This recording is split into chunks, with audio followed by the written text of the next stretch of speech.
السلام علیکم ورحمۃ اللہ وبرکاتہ۔ دوستوں، درس قرآن و حدیث صرف 10 منٹ میں۔ آپ سمجھ سکتے ہیں کہ اللہ ہمیں قرآن میں کیا پیغام دے رہا ہے۔ اس درس کو اینڈ تک دیکھیں اور دیگر دوستوں سے بھی شیئر کریں۔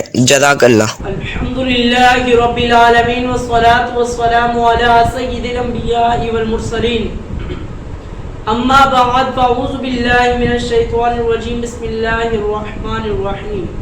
ناظرین کرام، ایک مرتبہ پھر حاضر ہوئے ہیں سلسلہ درس قرآن لے کر آپ کی خدمت میں۔ آج ہم سماعت کریں گے سورہ بقرہ کی آیت نمبر 216 اور 217۔ آئیے سماعت کرتے ہیں کہ اللہ تبارک و تعالیٰ نے ان آیت مبارکہ میں کیا پیغام دیا ہے۔ درس کو توجہ کے ساتھ سنیے گا۔ اللہ تبارک و تعالیٰ ہمارا بیان کرنا، آپ کا سننا اپنی پاک بارگاہ میں قبول و منظور فرمائے۔ بسم اللہ الرحمن الرحیم۔ ترجمہ: اللہ کے نام سے شروع جو نہایت مہربان رحم والا ہے۔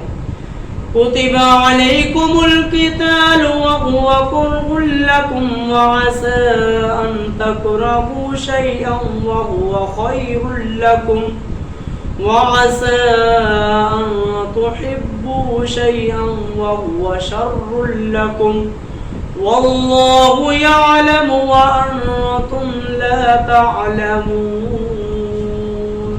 ترجمہ: تم پر جہاد فرض کیا گیا ہے حالانکہ وہ تمہیں ناگوار ہے، اور قریب ہے کہ کوئی بات تمہیں ناپسند ہو حالانکہ وہ تمہارے حق میں بہتر ہو، اور قریب ہے کہ کوئی بات تمہیں پسند آئے حالانکہ وہ تمہارے حق میں بری ہو۔ اللہ جانتا ہے، تم نہیں جانتے۔ کتب علیکم القتال، تم پر جہاد فرض کیا گیا ہے۔ ناظرین کرام، اس آیت مبارکہ میں جہاد کے حوالے سے گفتگو ہوگی۔ فرمایا کہ جب اس کے شرائط پائے جائیں اور اگر کافر مسلمانوں کے ملک پر حملہ کر دیں تو جہاد فرض عین ہو جاتا ہے، ورنہ فرض کفایہ ہے۔ فرمایا فرض عین اور فرض کفایہ کا مطلب کیا ہے؟ ناظرین کرام، فرض کفایہ کا مطلب یہ ہے کہ اگر پورے بستی، پورے علاقے میں سے، پورے ملک میں سے کوئی ایک شخص بھی مخالف کے خلاف جو ہے وہ جنگ کر لے، یا اس کو تحریر کے ذریعے یا تقریر کے ذریعے یا پھر تلوار کے ذریعے وہ اس کا کام اور تمام کر دے، تو یہ جہاد جو ہے وہ فرض کفایہ ہے، کیونکہ وہ صرف ایک پر، اگر ایک نہیں کر دیا، فرض کفایہ کا مطلب یہ ہے کہ اگر کسی ایک نہیں کر دیا تو سب جو ہے بری الذمہ ہو جائیں گے۔ اور فرض عین کا مطلب یہ ہوتا ہے ہر فرد پر جو ہے، جو فرض جہاد جو ہے وہ فرض جب تب ہوتا ہے جب کافر مسلمانوں کے ملک پر حملہ کرتے ہیں، تو اس صورت میں فرض عین ہے، ورنہ جو ہے وہ فرض کفایہ ہے۔ جس طرح نماز جنازہ فرض کفایہ ہے کہ اگر پوری بستی میں سے کسی ایک نے بھی نماز جنازہ پڑھ لی، جنازہ پڑھ دیا، تو فرض پورا تمام بستی والوں کی طرف سے ادا ہو جاتا ہے۔ اگر کوئی بھی نہیں پڑھے گا تو وہ فرض تمام کے تمام جو ہے وہ گناہ گار ہوں گے۔ تو فرمایا گیا کہ تم پر جہاد فرض کیا گیا ہے، اگرچہ یہ تمہیں طبعی اعتبار سے ناگوار ہے اور تمہارے اوپر شاک ہے، لیکن تمہیں طبعی طور پر کوئی چیز ناگوار ہونا اس بات کی علامت نہیں کہ وہ چیز ناپسند اور نقصان دہ ہے۔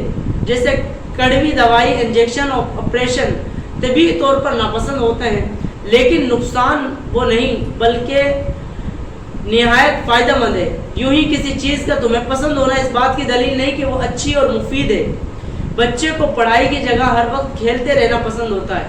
شوگر کے مریض کو مٹھائی پسند ہو تو اس کا یہ مطلب نہیں کہ چیزیں اس کے لیے مفید بھی ہیں بلکہ نقصان دہ ہیں۔ لہٰذا اے مسلمانوں، اچھا یا برا ہونے کا مدار اپنی سوچ پر نہ رکھو بلکہ اللہ کے حکم پر رکھو۔ اللہ تعالیٰ نے جس چیز کا حکم دیا ہے وہ بہرحال ہمارے لیے بہتر ہے، اور جس سے منع فرمایا ہے بہرحال وہ ہمارے لیے بہتر نہیں ہے۔ تو ناظرین کرام، بالکل اسی طرح ہے کہ بعض اوقات بندہ سوچتا ہے، دعا کرتا ہے کہ یار میری دعا ہی قبول نہیں ہو رہی، تو اس وقت شاید اس کا دعا تو قبول ہوتی ہے، لیکن اس دعا کے مطابق اس وقت دینا شاید اس کے لیے مناسب نہیں ہوتا ہے۔ تو ہمیں شکوہ شکایت نہیں کرنا چاہیے، یار اللہ تعالیٰ پتہ نہیں کیا ناراض ہو گیا ہے یا میری دعا قبول نہیں کرتا ہے، اس طرح کے بعض اوقات جو ہے کفریہ کلمات تک لوگ چلے جاتے ہیں۔ تو دعا تو آپ کی قبول ہوتی ہے لیکن آخرت کے لیے باقی رکھ دی جاتی ہے، یا کچھ دیر بعد قبول ہوگی، تو شاید وہ آپ کے حق میں ابھی قبول وہ بہتر نہ ہو۔ تو کوشش کیا کریں سمجھنے کی، اللہ تعالیٰ مجھے بھی سمجھنے کی توفیق عطا فرمائے۔ آئیے سماعت کرتے ہیں آیت نمبر 217۔ يسألونك عن الشهر الحرام قتال فيه قل قتال فيه كبير وصد عن سبيل الله وكفر به والمسجد الحرام وإخراج أهله منه أكبر عند الله والفتنة أكبر من قتل ولا يزالون يقاتلونكم حتى يردوكم عن دينكم إن استطاعوا ومن يرتد منكم عن دينه فيمت وهو كافر فأولئك حبطت أعمالهم في الدنيا والآخرة وأولئك أصحاب النار هم فيها خالدون۔ ترجمہ، آپ سے ماہ حرام میں جہاد کرنے کے بارے میں سوال کرتے ہیں، تم فرماؤ اس مہینے میں لڑنا بڑا گناہ ہے اور اللہ کی راہ سے رکنا، اس پر ایمان نہ لانا اور مسجد حرام سے رکنا، اس کے رہنے والوں کو وہاں سے نکال دینا اللہ کے نزدیک اس سے بھی زیادہ بڑا گناہ ہے، اور فتنہ قتل سے بڑا جرم ہے، اور وہ ہمیشہ تم سے لڑتے رہیں گے یہاں تک کہ اگر ان سے ہو سکے تو تمہیں تمہارے دین سے بھی پھیر دے، اور تم میں جو کوئی اپنے دین سے مرتد ہو جائے پھر کافر ہی مر جائے تو ان لوگوں کے تمام اعمال دنیا اور آخرت میں برباد ہوئے اور وہ دوزخ والے ہیں اور وہ اس میں ہمیشہ رہیں گے۔ یسألونک عن الشہر الحرام قتال، آپ سے وہ ماہ حرام میں جہاد کرنے کے بارے میں سوال کرتے ہیں۔ ناظرین کرام، یہ شان نزول آئیے سنتے ہیں اس آیت مبارکہ کا۔ شان نزول نبی کریم صلی اللہ تعالیٰ علیہ وآلہ وسلم نے حضرت عبداللہ بن جہش رضی اللہ تعالیٰ عنہ کی سرگردگی میں مجاہدین کی ایک جماعت روانہ فرمائی تھی جس نے مشرکین سے جہاد کیا۔ ان کا خیال تھا کہ لڑائی کا دن جمادی الاخری کا آخری دن ہے، مگر حقیقت میں چاند 29 تاریخ کو ہو گیا تھا، اور جب کہ پہلی تاریخ شروع ہو گئی تھی اس پر کفار نے مسلمانوں کو شرم دلائی کہ تم نے ماہ حرام میں جنگ کی۔ حضور علیہ السلام سے اس کے متعلق سوال ہونے لگے تو اس پر آیت کریمہ نازل ہوئی کہ ماہ حرام میں لڑائی کرنا اگرچہ بہت بڑی بات ہے، لیکن مشرکوں کا شرک، مسلمانوں کو ایذائے دینا، نبی کریم صلی اللہ تعالیٰ علیہ وآلہ وسلم کو ستانا، یہاں تک کہ ہجرت پر مجبور کر دینا، لوگوں کو اسلام قبول کرنے سے روکنا، نبی کریم صلی اللہ تعالیٰ علیہ وآلہ وسلم اور مسلمانوں کو مسجد حرام میں نماز پڑھنے سے روکنا اور دوران نماز طرح طرح کی ایذائے دینا، یہ ماہ حرام میں لڑائی سے بہت بڑھ کر ہے۔